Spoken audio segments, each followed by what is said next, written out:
I didn't want a 9 to 5. I was not interested in that. I tried that and I didn't like it.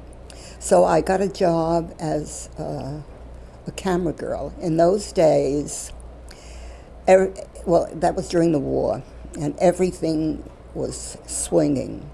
The city was open 9, till 4 or 5 o'clock in the morning. Clubs closed at 4. Every little bar had entertainment.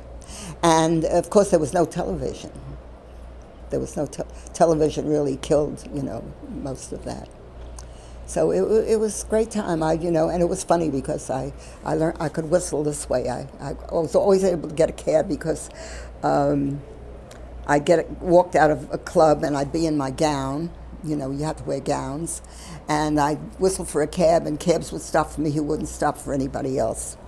So it was great. And by that time, I had moved to the village. I was living in the West Village, and I had an apartment there, and it was fun. It was great. This was in the 40s. Well, in the 40s, New York was wide open. It was during the war, and I really wanted to try to sing. And the first job I got was at a place called the Nut Club, which is on 7th Avenue between West 4th and Bleecker. And the place is still there, but it's a restaurant now. And I was there for a year and a half, something like that. It was great. I would play my little sets, and the floor show, it was really a tourist place. And the floor show would last at least an hour and 15 minutes.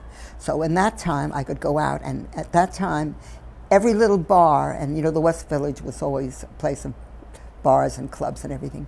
Every little bar had music. And most of the places had people I knew. So on my hour and a half off, or an hour and 15 minutes off, I'd go visit my friends.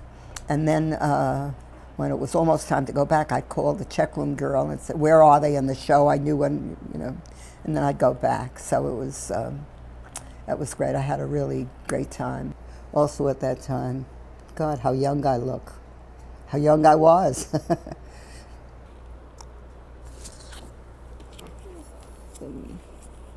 Oh, this one. They all look so stoned. We were drinking. Yeah, maybe smoking. Yeah, probably smoking. So people smoked marijuana back then? Oh, sure. Yeah? Oh, sure. You did? Sure. I didn't even know there was marijuana in the Oh, yeah.